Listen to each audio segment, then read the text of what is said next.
This is episode 1 from season 2 of TrouperCast, your one-stop shop on all things education and the arts. I am Jeremy Solomon, and with me today is Kevin Wilson. Kevin is a music teacher with a rich experience of 19 years and counting. His vision is to revolutionize the music education system in India. A while ago, upon visiting a school in New Zealand, Kevin was introduced to a specialized pedagogy called the Orff Approach. That experience led him to travel more often and has changed his life as a musician, a teacher, and a lifelong learner. Above all, the phenomenal impact this has had on his students fueled his desire to do more. Kevin's burden to upgrade music education in India enabled him to reach out to like-minded teachers who, in turn, were able to spread the word, reaching many more such teachers who were eager to learn. This led to the founding of Tāla Education. Tāla Education educates, equips and empowers schools and teachers with world-class teacher training syllabi and educational instruments.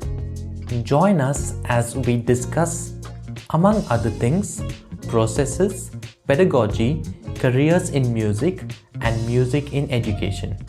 Hey Kevin, what's up? How's life? Hey Jeremy, you're doing well. I like to see your new avatar. Looking trim. Yes. Our beards are almost matching now. Almost Not matching the now. top, but just the bottom. Just the bottom. But I must say, you are sporting a very good look as well. Ever since I've seen you a couple of years ago, I've always thought that's a very cool look. So that's No bad hair days. no bad hair days. That's one good thing. Yeah, save money on shampoo, right? Yeah. Yeah. Okay. Yeah. Happy to be on your podcast. I'm Good. very happy to have you here, and I'm looking forward to have a very interesting conversation because of everything that you do in the industry and with music and with education, and we'll get into that a little in a bit. But if you've seen most of the podcasts that I've done, and even to the viewers and listeners, I like to start it off with a game. And this is a fairly simple game, and I know you like playing games as well because of what you do with kids and with your workshops and trainings. But this is specifically a theatre game, and it's very simple. And it's a very simple story builder game. Okay. So as it goes, I say one sentence, you say one sentence, I say one sentence, and I'm sure you've played this game before, you build a story, but here's the catch. We say these sentences in the order of the alphabet. Fair enough. Yeah. So I think I've seen this on improv. Yeah. Yes. So if I start with the letter A, your next sentence starts with the letter B. Okay. Let's see if I got my Mine bits on. starts with the letter C. And I know my alphabets as well. Yeah. Yes. All right, cool. And since you are our guest for today, I would like to ask you if you can give me a random profession. Okay. Are we playing the game right now? Is this the story? No, we're not playing the game right now. I'm asking you for a profession. Yeah. A random profession? Yes. Painting. A painter. House painting. A house painter. All right. Someone who paints houses. All right. And I would like to give me a random location, if possible, a place where you generally wouldn't find a house painter. Iceland. Oh, sorry. I don't know. Yeah. I don't know. I don't know. I'm thinking house painting. You wouldn't find a house painter in a village. I don't know, man. Okay. Where can you find a house painter? In Iceland. In Iceland. Everyone lives in igloos. What, everyone? Okay. I think everyone lives in igloos, but no, I'm just kidding. No, I don't think so. All right.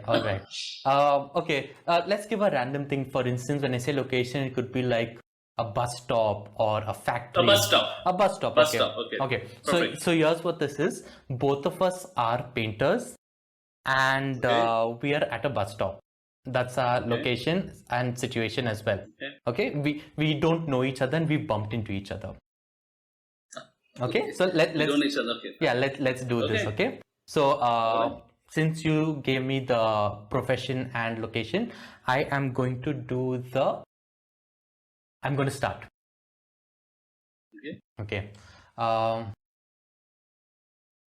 almost time for the bus to get here. I don't know when it's going to get here. Be right there. It'll be right there. Sorry, no. Be right there. Bus is going to be right there. Can you see the bus coming around the corner?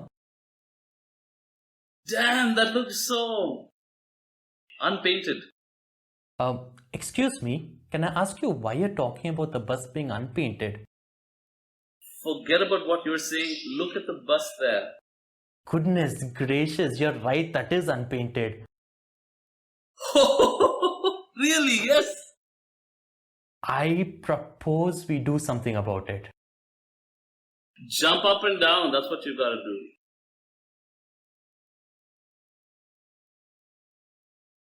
Okay. Let's do that.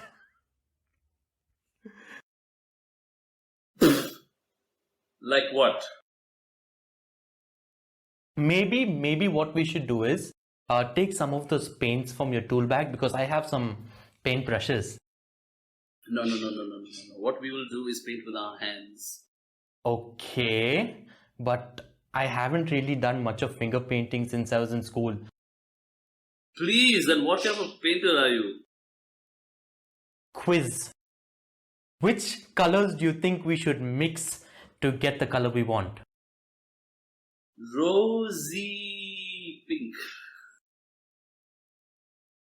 Sit down. We need to have a talk.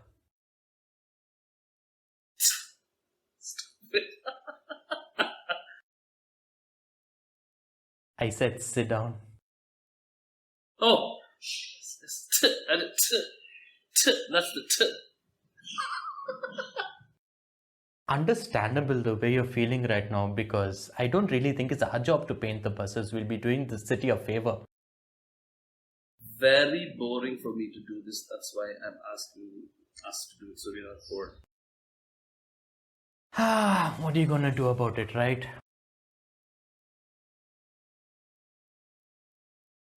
Xavier is the guy for this job. He will get us the paint and the brushes, and he will sort it out. Yelahanka, this bus is going to Yelahanka. Is that where you're going? Zoom calls are the worst. Very nice. But anyway. Very nice. Yeah, very nice. I'm so sorry. I think the heat in the room is making my glasses fog up a little. Or maybe it's me. Maybe it's me making you laugh. Yeah. That's more likely what this is. Yeah. And yeah. So I hope you enjoyed that, Kevin. And yeah, it's fun. Yeah. And now good. I know you not very well, but from the little I know you, especially interacting with you in different workshops that you have conducted, that I've attended. Those were not only a lot of fun, but those were very interesting, and I was able to take a lot of those things, a lot of those games, a lot of those concepts into my classes as well, and the kids completely enjoyed it. So I haven't really had the chance to personally thank you, so let me just take the time to do that right now as well. And you are welcome. And I can, even though I don't know you very well, I can ask you to tell me your hobbies, and many people like to say I like painting, I like art, I like drawing. But what I like to do is, in this world of information technology, and we can find a lot of things about anybody on the World Wide Web, I'd like to tell you 3 things that are completely unique to you that I cannot find anywhere. You like me to tell you 3 things that you can't find anywhere? About yourself, yes. Unique things that is not up on the internet. Well, it's technically not. I've been off the internet for 6 years, so maybe nobody know I'm married. So, but that's not a unique thing. Yeah. Recently, I got published in the BBC. We did it's called I Made This, and so we did a mosaic to the entrance of our house. So my wife and I had this idea that it has to be something unique. So we did it. A friend of mine saw the picture. He said, "You need to send it into BBC there's a competition going. Maybe they're selected. And guess what? I got selected. So I'm pretty, I can brag about it. Yeah, I got published in the BBC. No one's read about it or whatever. I haven't published it, whatever. So yeah, that's probably one unique point. I'm proud of it. I said, oh wow, BBC. And for art, for something you did with your hands, and that's something nice. The other thing, I don't know, unique, that I've not posted online. That's pretty interesting.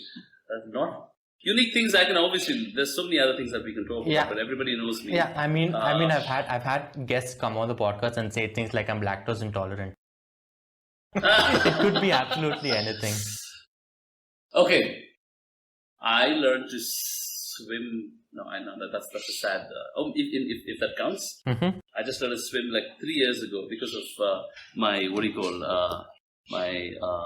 I just happened to learn to swim, singing, and float like a dead man. That's what got me the idea to swim. He said, breathe properly and you float like a dead man and you just swing your arms, and that's how I figured out swimming. So at least now if there's a tsunami or whatever, I can just swim to that tree or that rock. I mean, not rock, or whatever the building, you just hold on to the thing. Third thing, which nobody knows, I'm going to have a second child very time soon. Well, congratulations, so not out there, I Kevin. guess. Congratulations. Well, thank you. And, thank you. I'm happy that the news, both of your, actually all three of your second child being published in the BBC and being able to swim. I'm glad that you are announcing that on TrouperCast. so that's okay. one thing. Yeah, congratulations once again. Thank you. And I know that most people have very interesting stories to say with regard to as to how they've gotten to where they are right now. And even though they have a much longer story ahead of them, I would find it very interesting if you tell me your story so far, Kevin. So, well, you want me to go back all the way, or you want me to just give you the what's happening right now? I'll just put it in a nutshell. You can tell me how you got into doing what you're doing and how it's gotten you to where you are now. Well, see, okay. Well, if I can introduce myself now, I would introduce myself as an educator and as a person who loves teaching and then loves teaching music. However, I think if I go back all the way to where it started off, I've always been pushed in that circle of teacher. Whether it's playing cricket, we'd be sitting down and having a game, and then I'd notice these guys holding the bat wrong or bowling something. I just can't, I'm like, hey man, let me just go help this guy out. But these guys would say hey, look at this guy, he's helping out the opposite team. So later I figured out, okay, I always have this in me that I have to teach, or not correct, but more show them this is a better way to do it, or this is an easy way to do it. But I think once music took over, I think about when I was 18 is when I picked up a guitar in my life. And a little year and a half later, I got pushed into a school as an assistant guitar teacher. But long story short is that the person that was supposed to teach this session didn't show up. And I had to end up in front of about 80 odd people from about 9 to 63 from all across India. And all we did, I had to figure out what I knew to teach, and not just in English. I had to do it in Hindi, in Kannada, in all the broken languages I knew, because this was a place where everywhere people would come from different parts of the country to learn music for one whole month. So that was a very, very crucial part of my life. And then I said, oh wow, this was great impact. So when I came back, I started working in stuff. This happened way back when I was 19, and then every year I would want that, and I'd head back for 1 month. So I think teaching took over, and music was amazing because it gave me a platform to just connect with people. So I think that is the most amazing thing that happened. Connecting with people through music and seeing people's eyes light up and learn something, and so they can go help and bless other people was the biggest thing for me. So that's where it started, in 2004. And fast forward, I think about 18, 19 years, it's propelled me to learn so much and connect with people, because you start learning more about people, and then you forget about your own inhibitions and your own insecurities or your own whatever perceptions that you may have of yourself, or whatever things that people have boxed you in. Teaching and teaching music, connecting with little ones, connecting with older folk, that's been my journey. And eventually getting into a school to quit my corporate job to do this full-time was a fantastic pivotal role. And I've been doing this full-time since 2008. And I think it's been one of the biggest blessings, I would say second biggest blessing, other than meeting my wife, of actually going through this whole journey. But in career-wise, I think it's not just a career. For me, it's a lifestyle of just knowing what you know and blessing other people. And eventually, the world is a better place, and you can actually make a big impact with whatever little that you can do to change somebody's life. So for me, it's been that. So my story is basically a very insecure teenager who's picked up music, and music made a big difference in my life. All I've done is try to give it back. So whatever one talent I've had, I've tried to make it two. So that's the easiest way I can tell my shortest story possible. Awesome, very nice. Well, thanks. Yeah, very, very nice. And I can resonate a lot with what you're saying and can understand that, because I have very, very similar feelings about what I do as well. And great job, I would say, based on what little I'm seeing you do. I follow what Tāla does on Insta and different things. So thank you. Great job on that. Yeah. And thank you, Jeremy. Yeah. So with that regard, I would just talk to you a little about your role as a trainer or facilitator. And you already spoke a little bit about how you used to do this in everyday life, telling people how to hold the bat while playing cricket and things like that, right? Do you separate these two roles even today? Maybe as a parent or a husband, or just as a person with friends? Do you continue doing stuff like this, or more so with regard to music? As a music facilitator or trainer? Yeah. So, is your question just how do I do this for music, or how do I do this just in general? Do I differentiate? In general, because I would think it would apply to music as well, would it? See, I feel if you're a person who knows how to teach, you make complicated concepts or ideas, you break them into bite-sized portions that people can understand and just consume, give them good food for thought. So I think eventually, if you figure out the art of teaching in how you can teach it in a fun way, in a way that is, people, and because there are different types of learners, different profiles of learners, and there are different ideas, and they learn so fast. So over the years, I used to only teach music, but then I figured, hey man, there's so many other things you can use the same concepts with. Because once you figure out how you break it down, how you explain it to people, then I think you can pretty much do anything. Is what my undertaking is after like about 19 years of basically teaching. You'll pretty much teach anything if you know, if it's a difficult concept, you can break it down. But coming to the concept of music, a facilitator for music, I think there is another whole pivotal role, because the pedagogies and the style you use will make a huge, vast difference of invoking love for music in your learners, especially little children. Not necessarily the older ones, but especially for little children. Elementary teachers have to be the most educated, the most equipped, and the most resourced people. So as a teacher, I'm very conscious of how I'm teaching it to teachers. So teachers can actually reflect off the energy, they reflect off the style, they reflect off how you do it in the classroom. Because the way you're being taught is the way you'll actually teach. So for me, I'm conscious of that in the music classroom. And it's the pedagogies and the styles that make the biggest difference. If people get that, then I think they'll pretty much get how they can do it on their own. That's the idea, maybe, as a music facilitator or a teacher. I hope I've answered your question. Yes, and it's very interesting, and I'd like to continue this conversation and explore this more. But just to take a small little deviation from this, and we'll come back to this, we are going to have a series of rapid fire questions now. Okay, and as the title of this segment suggests, they are rapid fire, so I'd like for you to answer them as quickly as you can. So one word answers, 2 word answers, or a sentence? Yes, what? Anything? Yeah, anything. However, if you feel the need to explain something, you can do that.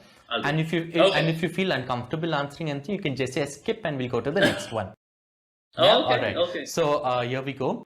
What is your favorite animal? Animal, a dog. Okay, favorite color?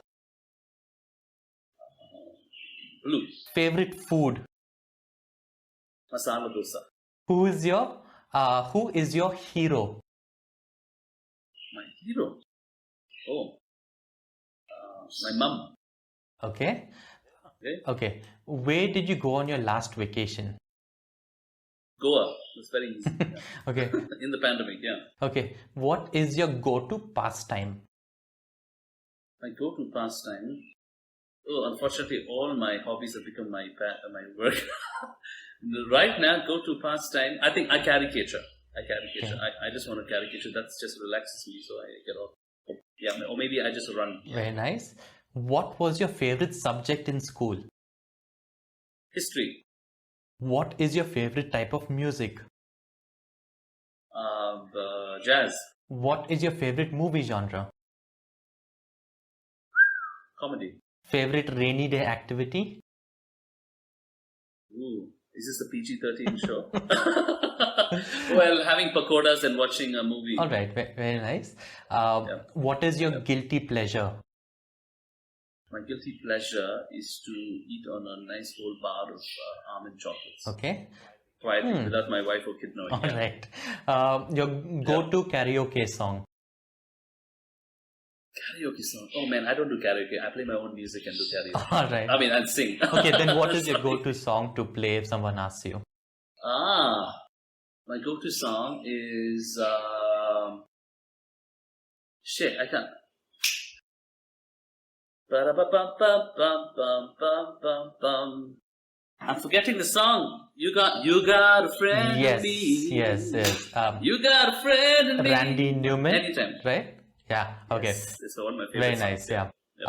What is your last Google search? My last Google search. Google keywords for your website. Okay. That was how do you get Google keywords? Yeah. Sorry, Yes. good. Which celebrity annoys you the most? Annoys me. Ricky Gervais. Okay. Why? Okay. It's just cocky butler. Okay. Yeah, I mean, you either love or hate British dry comedy, right? I mean, he's funny, but cringy sometimes. But Yeah, anyway, I mean, I get it. Okay. Yeah. What is the cringiest thing you did as a teenager? Cringiest thing is I did as a teenager. Oh, cringe. Man, I can't think of anything right now. I think I would. Sometimes I don't know. Think of cringe. I did all cheesy, dumb things, but I mean, sure, go ahead. cringe. No, I would dress up not as a teenager, maybe as a little kid. As a teenager, maybe I would just call up and impersonate people. Okay. I would just prank people, not cringe though. I can't think of any cringy as of now. But Sure. I would use all. My cousin worked in some greeting card store, so he'd bring loads of greeting cards. So I liked this girl, so every day I would pick a card that suited me, and I would just keep giving this girl cards. And anyway, I guess that was creepy. That's not cringy. That's creepy. I was gonna say that's sweet, but that's really depending on perspective, right? No, she didn't like it. It didn't work out. Okay. I mean, Anyway. all right. What world record do you think you have a shot at beating? Oh, world record. I can teach the biggest class music, I think. I taught 156 people music in one room and it was packed. I think maybe I can beat it. Just give me 10,000, give me 20,000 people and I'll teach you something fun. And you'll go out of the room learning something, not just... Maybe. Maybe it's time to get in touch with Guinness or Limca or something, right? Right. No, just whatever. Right. Okay. Yep. Here's where things get a little deep. What do you think is the meaning of life? The meaning of life is to give back what you have been given. It's a mystery. My life is amazing. I don't think there's a short answer to it. What's the meaning of life? I think to live it to the fullest. Meaning of life would mean nothing if you gain the whole world and lose your soul. Meaning of life is to, there are many things. This is too philosophical. Meaning of life. I think to love unconditionally. And, to love, I think, love, there's nothing else matters. Yeah, that works. I think, yeah. What motivates you the most? What motivates me the most? Other than wanting to provide the best life and leaving a legacy for my kids, my children's children, it's to make an impact, because music turned my life upside down. Or rather, my life was upside down, it turned it up the right side up. For me, to see little children, wanting something to identify with themselves, that's a big motivation. And every time I see kids and you teach them something and they are able to, we learned that they want to express themselves, I think that's the biggest motivation for me. But also another motivation is to look at the hawkers, people that sell stuff on the streets. They're actually hard-working people, and if they don't work that day, they go to sleep hungry. And to see that motivation, that zeal, and that drive they have to actually sell to survive is a huge, what are you doing sitting on your backside doing nothing when people are actually, they're getting up, they don't care anything, they have to sell, they have to, make a living. So that's a huge motivation. Every time I park or I'm standing at a spotlight, I look at that, that's a huge motivation. Anyway, sorry, that's not a rapid, that's a very slow. That's okay, yeah. But I think the answer was worth being slow. What is the best advice you have ever received? Best advice you've ever received. So much. Don't quit your job and go do something. I was all we can quit my job and go start teaching. There's another term, I don't know if it's, don't quit your job. I wanted to quit my job very early and start doing things differently. And I remember this man saying, you know what, don't quit your job. Stick to it. Start doing music on the side. See if it's really going to get not able to handle both. Then you quit your job. And that was a very, very, very good advice. And the second thing was get married. Okay. All right. What do you wish you had learned sooner?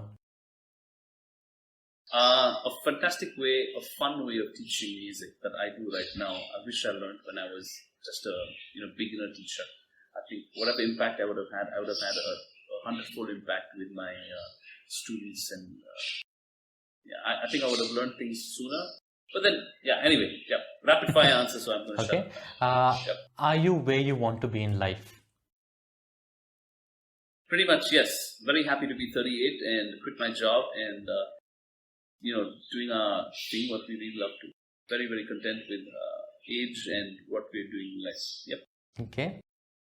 What do you think is the key to living a good life?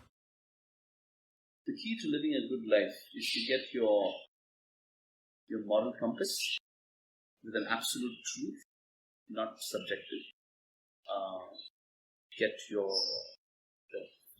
live a good physical life, fit, and just stimulate yourself with good things that will help you evolve and grow and give back better. Yeah, 3 things: moral, physical, and mental. Sort that out, and then I think it'll be a good, good life ahead. No regrets there. All right. How do you cope with hardships? With hardships? Yeah. Well, you take it head on, or you put your head in the sand. Well, think out loud, rub shoulders with people that you would know who give you good perspective. And like Superman, every time he lost his strength, he would fly up to the sun and get energized. So you need to know who your sun is, and you need to know where your energy lies. For me, it can lie in my faith and in what I believe in and my purpose. So I think that would be that's how I face my struggles. Hand it over. Awesome. And finally, what movie, book, or TV show changed your life? Oh, movie, book, or TV show changed my life. I mean, not changed my life, but it did give me. I like the show Three's Company. I don't know if you know what I'm talking about. It's in the 80s and 90s, Three's Company. But I can't say changed my life. But I think, book. I would say The Heart of an Artist by Rory Noland. Fantastic book. It really gave me an insight as to who an artist is, how you deal with an artist, and the artist and the reader, the artist and sin, the artist and so many other things in life. I think that's a very, very, very, I wouldn't say changed my life, but a great perspective. The Heart of an Artist by Rory Noland. Fantastic. Okay. All right. And with that, we come to the end of the rapid fire question section. All right. Yeah, great job. Do I win a prize? You get 5,000 imaginary points. Absolutely. Ching. Yeah. And you can claim those at any Amazon outlet, but we will not take responsibility for anything. No, but coming back to this, earlier you were talking about facilitating music and how you work with students and how to understand pedagogy and different things like that. I want to take it back a step and talk to you just on, in a general sense, on music as a hobby versus music as a profession. So what would be, I mean, how can music be as a hobby? What are your views on this, on music just as a hobby versus music as a profession? Well, I think, first of all, everybody needs music. I mean, it'd be great if you, maybe not now, but if you put it up on your Instagram or wherever you put it up, there's a fantastic study of how music is a whole brain workout. But more than just that, I think it's a phenomenon. It's just a mystery, and it's so lovely. That, I mean, most of the arts are based. Imagine a movie without music. I mean, it's pretty boring. Or I mean, you can't have dancing without music. But I think everyone needs to know music and needs to at least be able to play something other on piano, guitar, drum. I think it will just make you holistic and adds a whole dimension. But music as a hobby it's what it is. It's just a hobby, and it can add huge things. It may even end up being your actual career, like what it turned out to for me in that case. Music as a career, oh man, there's so many parts to it. You've got performance, you've got composition, you've got education, and now you've got administration as well. I mean, there's so many other spheres that are coming up of lately. I mean, I wouldn't even be aware of. I think there's a huge contrast making music as your. I mean, most people say, okay, if you're going to be making music as a career, then you're not going to be doing very well financially. Well, I mean, of course, music is what my dad says. Music is the food of love, and it sounds all nice, and people can be very, cynical or very. It's nice as a career.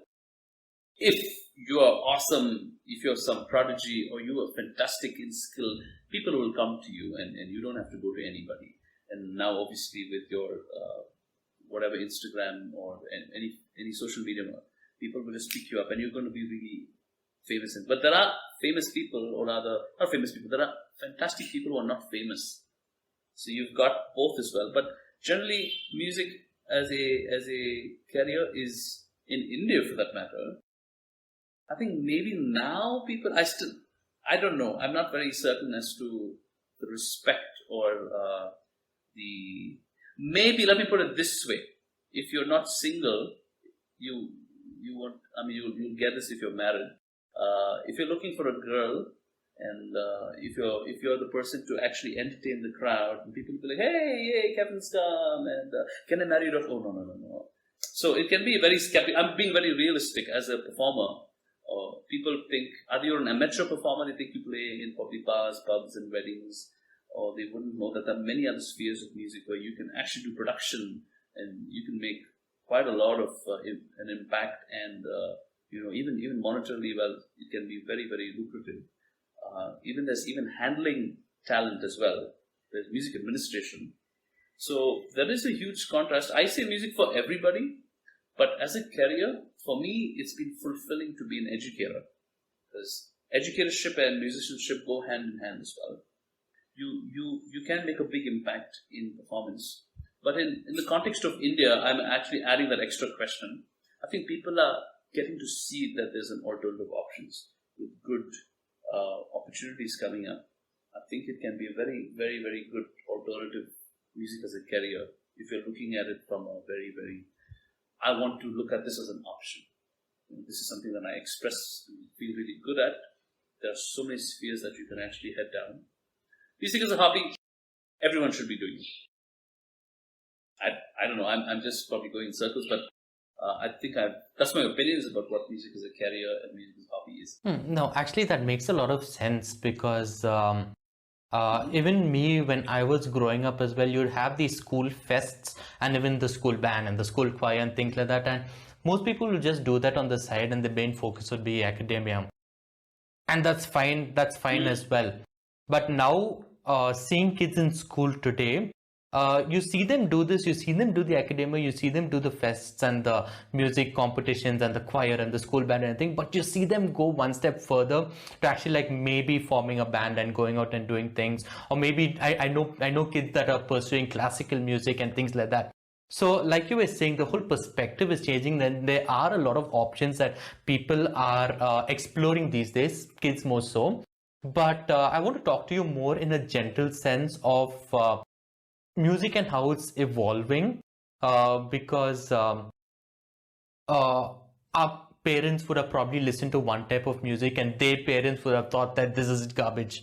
And then we would be listening to something and then our parents might be thinking that this is garbage, our music is gold. And then our kids might be listening to something and we might be thinking that our music is gold and that's garbage. And music naturally has to evolve and things like that, right? So in one sense, you see people getting into the music industry and exploring different things. In the future, with music advancing in such a sense where, and this is not restricted to music, this is in any field, with artificial intelligence coming into play. And I recently saw this video where Beethoven wasn't able to complete some of his compositions and symphonies, and a computer, an artificial intelligence, was able to analyze all this work and finish it, and it does not sound bad. So where do you see the future of music going with this regard?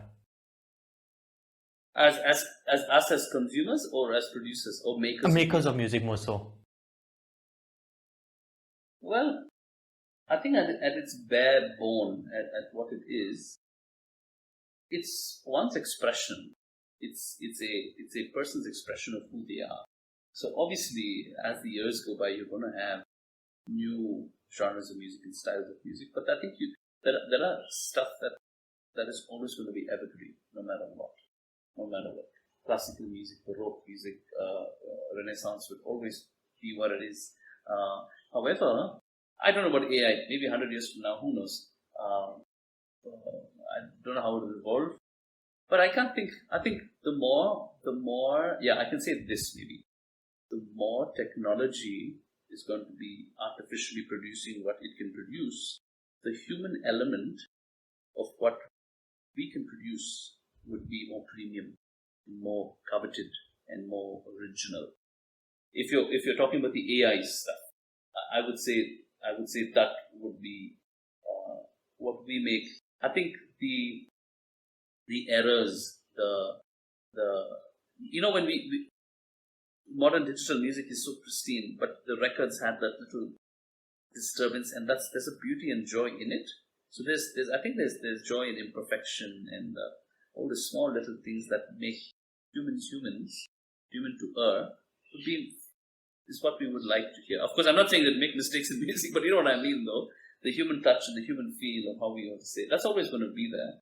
I don't know what we're going to make with AI, but I think looking at one generation back, you're obviously going to think the other music is going to be not as premium or up to the mark as how our music is. I don't know what my daughter's going to be listening to, but I think as parents or as an adult, whatever you play for your little children or your little students around you is going to make and shape their appreciation of music, which you can let them know. Well, for me as a musician, I think the heart of music is, at least if it's not a piece, it's the lyrics.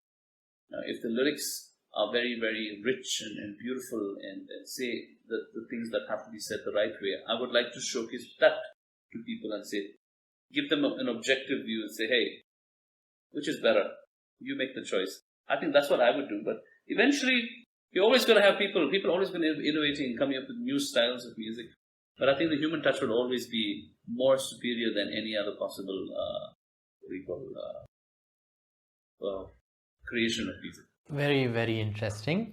And I think that would answer a lot of questions, because on one hand, you spoke about different careers that you can get into with regard to music, whether it is a performer on stage or maybe even tech on the control room or music management, whatever it is, right?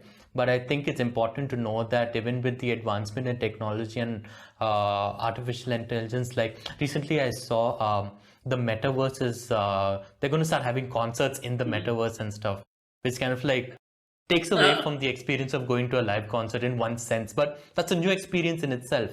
So with all these things, it's good to know that your perspective is still saying that the human touch is still a premium version of what music is or what music ought to be. Absolutely. So that's very awesome to hear. And with that, I want to jump straight into, I know you spoke about this a little bit in the beginning, but most I want you to talk about experiences, and through those experiences, especially working with kids either in your academy or in schools, about music in education, where there's that stand in academia today. Okay, when you say today, obviously, I would like to address India. Where does it stand today? Now, back when I was in school, and what my peers and the guys in my generation, the 80s and the 90s children, if you probably went to one of these old, pristine, established, international schools like Hebron or maybe Woodstock, or maybe one of the other much more older schools, more than 100 years, you would have had a lot of structured, curated, scaffolded journey from a little kid all the way up to high school, either as a person who wanted to do it as a career or as a hobby. Both those things that you spoke of, absolutely done well from those schools. But coming down to the basics, when all you had is ICSE, SSLC, and CBSE, I'm so sorry, other than the fact that I enjoyed that 1 or 2 music sessions that I had in grade 4 or 5, and this lady would come and sit at the piano and she'd sing, Edelweiss, and she'd sing another beautiful song, Coming Down the Mountain. Oh, I love it. I said, oh, wow. And that was good enough for me. I loved it. Sitting on the piano, and there were about 50, 60 kids, and you're sitting on the floor listening to them.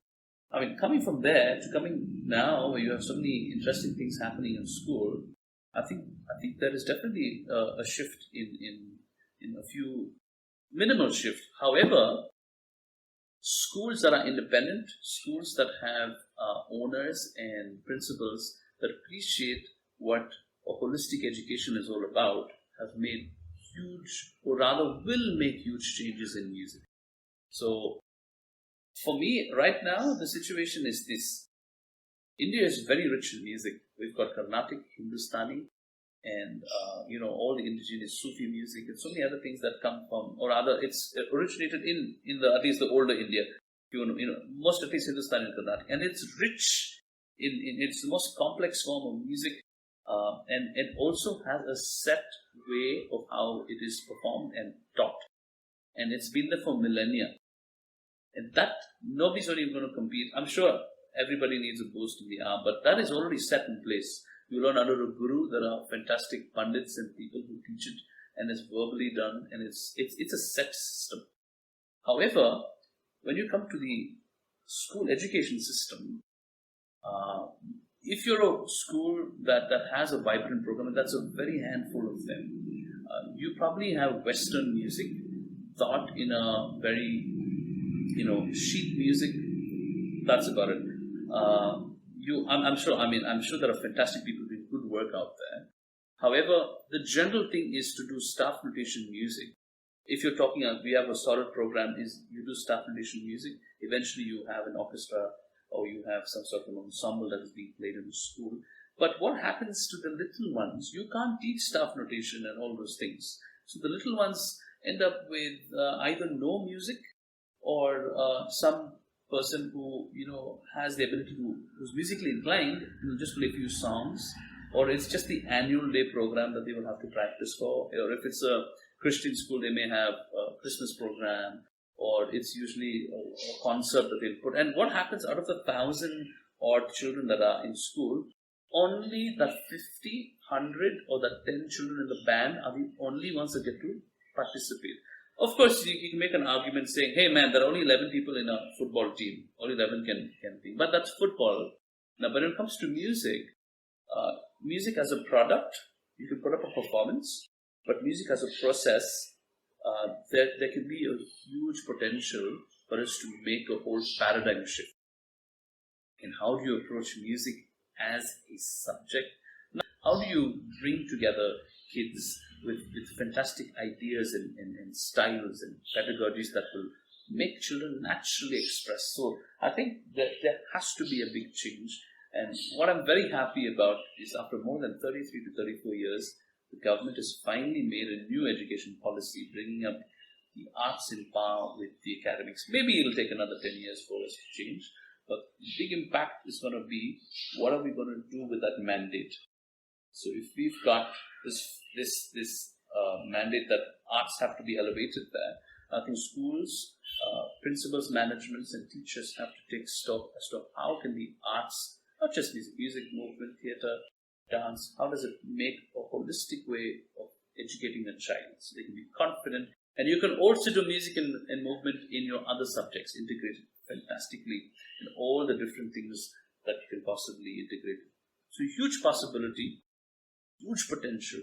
It's like it's just there. You just have to harvest and rather dig, till, sow, and things will change in another 10 years if the right people take notice and make elemental changes, small incremental changes that can make a big change in music education in India.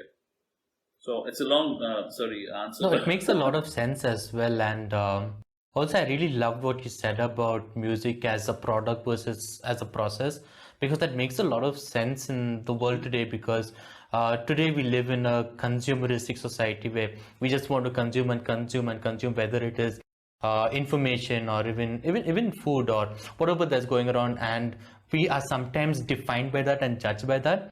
So it's nice to see that there are still some people that are not wholly focusing that, but also focusing on the process to, if not get there, but focus on a very personal growth or leveling up. So that's really nice. Yeah, you have to, because how can it be inclusive? How should it be inclusive? Not can, it should be inclusive. You should have everybody learn together. Of course, there are your stars, your kids who want to be in front. You can have different programs for them, but music in the general classroom. Now, there are fantastic teachers who are doing a good job of teaching good musicians, but those are the kids who can already play. What of the kid who can't even sing to save his life? He'd probably he'd be told, sorry, you can't sing, and out. So how do you introduce music in the general classroom? Because everybody needs that equally. If it rains, it rains on everybody. If the sun shines, it shines on everybody. So that's how it needs to be. If math is taught to everybody, then you've got to have music taught to everybody. But how do you teach? What do you teach? That's another whole story altogether. But it should be made available with the proper curriculum, scaffolded, the syllabus moving, leading all to the Western music. So here's the thing. Okay, good. If there's any music teacher ever going to listen to this, or a school principal or somebody who's starting a school, a good music curriculum, from what I've heard, the veterans and the stalwarts of music education say three things. One is your very own local culture.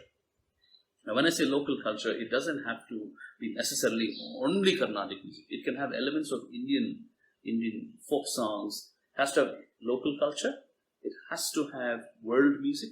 We've got to know what's happening in Africa, what's happening in Latin America, what's happening in Europe, and it has to have a good Western system as well. So, combination of those three put together, delivered in international pedagogy, with good training, good methodologies, good approaches, with a good sound scheduling that makes it accommodative for these things to happen. And of course, they need to have a budget to get decent, simple instruments. I think all of that comes together to make a vibrant, holistic program. Sorry, No, go no, ahead. no, I hijacked no, your no, no. That's pointer. perfectly fine, because what you're saying makes a lot of sense in every way, and I keep saying this because it does make a lot of sense. And while earlier you were talking about how elementary teachers are possibly the most equipped, and even so should be the most Should be. equipped and have a lot of responsibility when they're working with the younger kids, because they're not just teaching them a subject, they're also like molding a mind and eventually like shaping a life as well, right? So with that on one side of the coin, and the other side specifically with regard to music and music pedagogy and understanding how to integrate and things, I know you do a lot with adults and teachers as well. So can you just tell a little bit about how that works?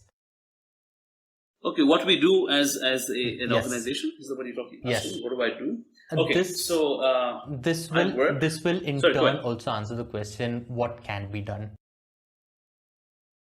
What What can can't be or done? can? So this is what you do, and this is also what teachers can do to improve possibly.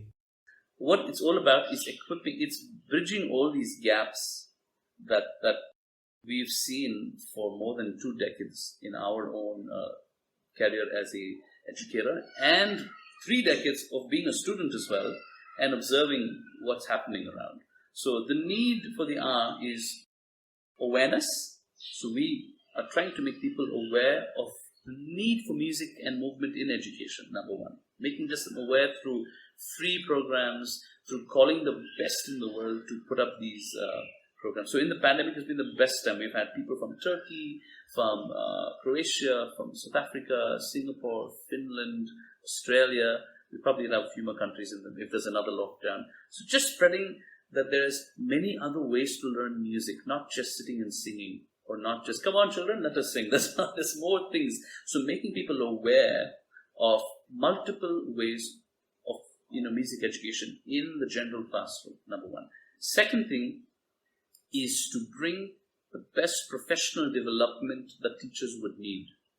Now, obviously, there are many teachers who have been teaching for 10 years, 15 years. They're probably doing the same thing. They're doing a good job, just that they may not have the resources. They may not have that center where they can go and get equipped as a general music teacher for the little children from K to 5 predominantly. There are fantastic teachers already doing a good job, but there again, I'm talking about how do you get everybody involved. So professional development by the best in the world, people who are veterans, who are teaching the PhD program in Finland, or somebody who's doing the best in Australia or USA. Because they have got a very sound system that have been running for many successful decades. So getting those people to India, so people in India don't have to spend an arm and a leg to travel abroad just to do a 3-day or a 5-day course. So getting the best online as in person. And the third thing is resources. Now, teachers need good resources because teachers get exhausted giving and giving and giving. Sometimes it just helps if you give them 2 dots they can join.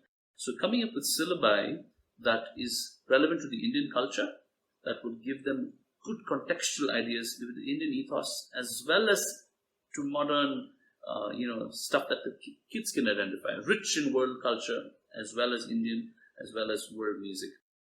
And the last thing is, this is where we are very happy that we made something. We couldn't find the instruments to teach these pedagogies that we're teaching, these alternate holistic pedagogies. So what we did was, Jeremy, we tried to get instruments from abroad, and they're very, very, very expensive. It's too expensive. No school is going to spend so much. So we learned how to make it ourselves. Me, along with a couple of people, that we figured out the nitty-gritties and all sorts of things, and we also had a small little production, and we closed right now because of the pandemic. But we've learned, because we want to supply straight to schools, so schools don't have to spend so much. There's no middlemen, there's no retailers and whatnot. Straight from the manufacturer to the school. So I think awareness, good professional development, fantastic resources with equipment is what we provide to teachers in schools, so they can have a robust and a holistic program in schools.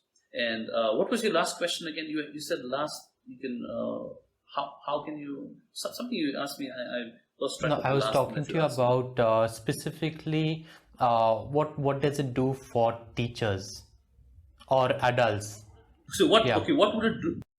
So what it would do for teachers is the way these programs are taught, like you've probably attended a few workshops, it's exactly how you will deliver it to your students.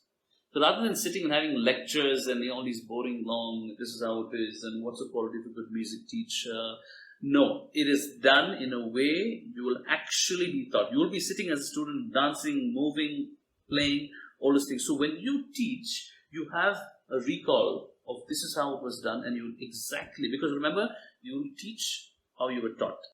So that one, and also these programs will give you resources that will give you a blueprint as to how to take you through the entire teaching year. So you're not just done with just a few lesson plans in a couple of days. Our program is mostly for 2 or 3 days. We've got a 6-week course 6-day course that's not yet happened because of pandemic. But other than that, it tells teachers, it shows teachers a fun, interesting, completely creative and holistic way of how does music can be taught. How you use movement, how you use play, how you use theater and stories, how do you use actual, just your surrounding and your body. So the two main pedagogies I'm talking about is the Orff Approach and the Kodai method. They have the prominent roles in music education, but I'm more inclined to the Orff Approach, which is a very, very, very, it is all about bringing out the child in a person, the playfulness of the child rather.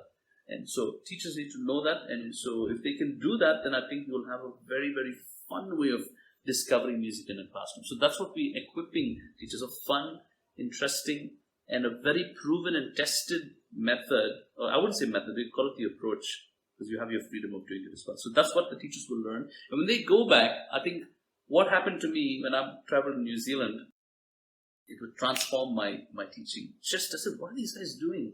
I would save up, travel at the end of the school year. I'd be traveling for 50 days or whatnot for the whole 7 weeks, sitting and observing music teaching practices in other schools. And this approach just took my heart, and it was like, oof, how can this actually make an impact? That's what eventually Tāla was born. Anyway, I hope I've answered your question. And like you said, I did attend some of these workshops, and I can personally vouch for this because I told this at the beginning as well, and I will say this again. Everything that you did, I mean, it was exactly like how you would sit in a classroom.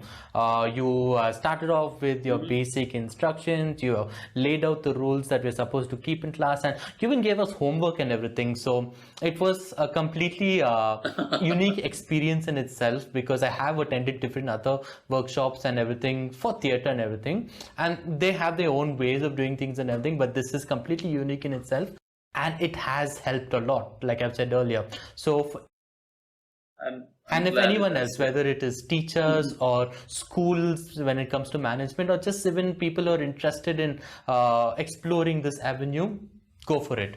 You can check it out, and I'm not going to say much about that because now I'm going to give you the time to do that. Kevin, yeah, you can plug whatever you want, even if it's your website or an event or a workshop or anything. You can put it out there, and we'll try and get this out to as many people as we can.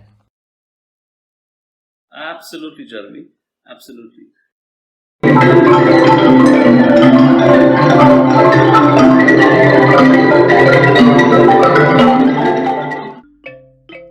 Every child deserves to learn in a holistic and engaging environment. A lack of funds, a lack of training should not be a deterrent. We want to bridge that gap. We want to help educate, equip, and empower teachers in schools to create a fun and creative atmosphere for children to learn.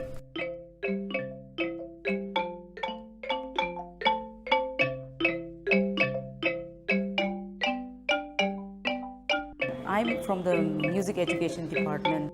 So this approach is something that will be very, very relevant, especially in the Indian context. I think this mode of teaching is actually way more modern when you're dealing with the modern day child today, and how long it takes to get their attention and how fast the attention can go out of their heads just to get them engaged pretty quick. There's no dimension or there's no definition that this is how music should be taught. Here we don't have a category where people who are interested in music will participate. If you have a class of 30, all 30 would participate. That's the Orff Approach. For me, for the last 2 days, I was a student, not a principal, not a teacher. I'm a learner. And some of the instrument is something newly, so it's the first time I'm using some of this. Some of the instrument name also I don't know, but it's something new, made me to, even I can play some music when I don't have much knowledge. So I thoroughly enjoyed for the last 2 days.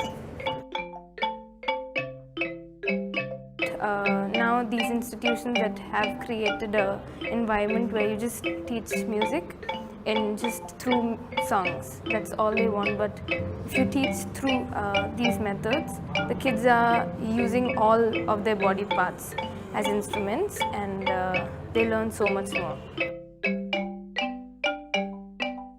So everyone will get an opportunity, like how we teachers got an opportunity to play and learn. So same thing, even the students will get the opportunity. Great.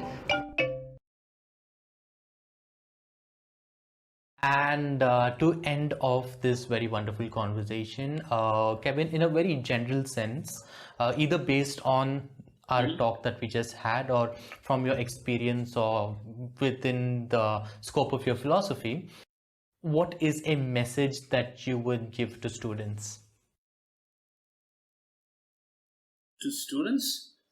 For students, learn music. It's one of the best things you could ever skills you can achieve, and you never know, you'll be traveling the world and getting in touch and expressing yourself the best way, and learn it as soon as possible. Don't wait for and any instrument is fine. You don't have to go and say I only want to do that. Whatever is available, learn, and eventually you can learn new things. Play your heart out, express yourself, be who you are, write songs, write your own songs, play classical, play anything. Don't just stick to one kind of music, enjoy it. And my message to teachers is to spread joy, learn as much as you can so you can give back more.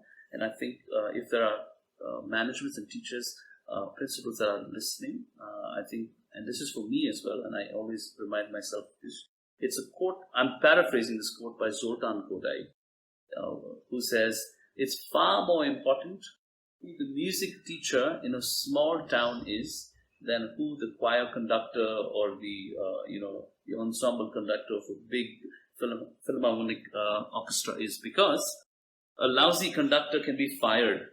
He can be fired, but a bad music teacher who's not in it for the wrong reason, or will spoil it for 30 generations of children, and they will be scarred forever. And so it's far more important who that little town's teacher is. And so please don't look at grades.